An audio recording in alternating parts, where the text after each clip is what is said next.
with the abdominal pelvic cavity first. So this thing right here, diaphragm. That's the diaphragm. You need to know that that's the diaphragm. I'll tell you what. Let me move to the edge so Okay. And I'm moving. so more people could see. Start again. Diaphragm. And so what's this? Liver. Over here, actually. Diaphragm, liver, right now, look at that. That's a deflated balloon, right? That's what I see anyway. What's that deflated balloon called? The gallbladder. Right below the liver here, the stomach. What are we missing on this particular cat? We would have loved to see hanging off the edge, that's what's left of it, greater romenta. Okay, so normally we got all of this fat hanging down and connective tissue hanging down, covering all of this, and that would have been greater romenta. Then I would have told you to pull on that greater romenta, keep going laterally, and eventually you would get to the gastrosplenic ligament. There it is, that's the spleen. Okay, huge spleen on this cat. And so next thing you want to do is pull the stomach up here and look at the tissue that's underneath the stomach over here. And what we would love to see down here is pancreas. Oh, there it is. Look at that. He does have a nice pancreas. Where? And so I'll show you. I got to move this stuff out of the way and hold it there. That's the mesentery? Yeah, mesentery proper. And so there's the pancreas. And he has a nice pancreas. Oh, yeah. Okay, so there's pancreas. And so now what? Okay. If this is stomach, what's this? What's the first thing out of the stomach? Duodenum. And so if that's duodenum, what's this? The juju. Mesoduodenum. What's the middle segment of this? Jejunum. Last segment, ileum. And so now spread that out. What's that? Mesentery proper. Mesentery proper. Excellent. Now we want to follow that toe. Look at this. Here we go. Good. Gotta find the beginning. Yeah, and this is what I like to do on the test too. I'll pull it all the way up and out like this, and then I'll hold it in position like that with a pin, and then I'll point to that and I'll say, what's that? That's the cecum. Okay, why is that the cecum? Because all of this is the colon. That's all colon, okay, or large intestines. Okay, and now, so if that's all colon or large intestines, what's all of this? Mesocolon. Mesocolon, colon, cecum, and notice how we could see the ileum, literally 90-degree angle going into the cecum.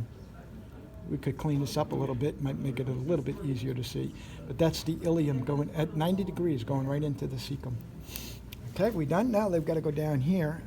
Okay, and so what's this? Urinary bladder. We haven't done this yet, but if you're interested, this is a female cat. That's the uterus. So if you pick up the urinary bladder on a cat and look underneath and you see this thing here, that's the uterus. And they have what's called uterine horns. So do they have fallopian tubes? Yeah, the fallopian tube is just that little thin piece right there. And so that little thing that looks like a seed there, that's the ovary in a cat. And so now if this is uterine horn and uterus, and so what's this? Broad ligament. That's the broad ligament in a cat. Broad ligament of the uterus in a cat. Yeah, I shouldn't even be doing this now because we'll be doing that when we do reproductive system. But it's right there. I can't stop myself. Okay. So what else? One more thing that we haven't done yet. What's that? Kidney. Left kidney. Right kidney. Notice it's hard to see this kidney. Why? It's retroperitoneal. We did that when we did the peritoneum. It's behind the peritoneum, and so that's the kidney. That's it. That's the organs of the abdominal pelvic cavity that you are responsible for knowing. Now, because we're here and we got all of this, let's do what I just did with the arteries. Heart, aortic arch, right there. Aortic arch. So what's the two branches of the aortic arch in cats? Remember, there's only two in cats, three in humans. This one here, brachiocephalic. This one here, left subclavian.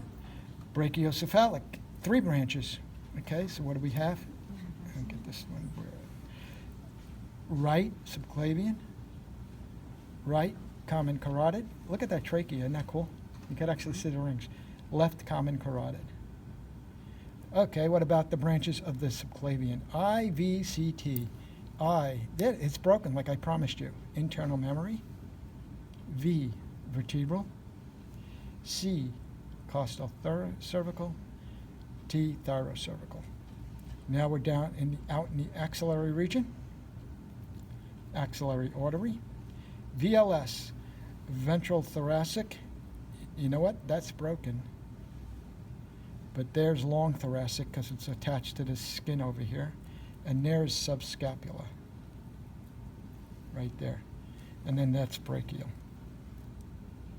So let's look at the left side. Left subclavian. Internal mammary. I, V, vertebral.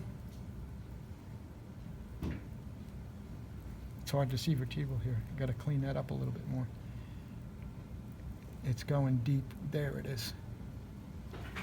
See? Hard to see, right? I would clean that up a little bit more for the test, but you can see it going deep right there. That's vertebral. I, internal mammary. V, vertebral. C, costal cervical. And the T, thyrocervical. It's missing. Then we got axillary. VLS, ventral thoracic. There's the hole for the ventral thoracic. It broke. L, long thoracic. Why? Because it's attached to this flap of tissue here. And S, subscapula. That one there, that's subscapula. And so like I said before, if you follow this down and you press right there, I could feel the bone right back there. You heard me just slip off of it. That's the scapula back there. And so now what's this way out here? Brachial. That's it. That's the arteries. Sound good?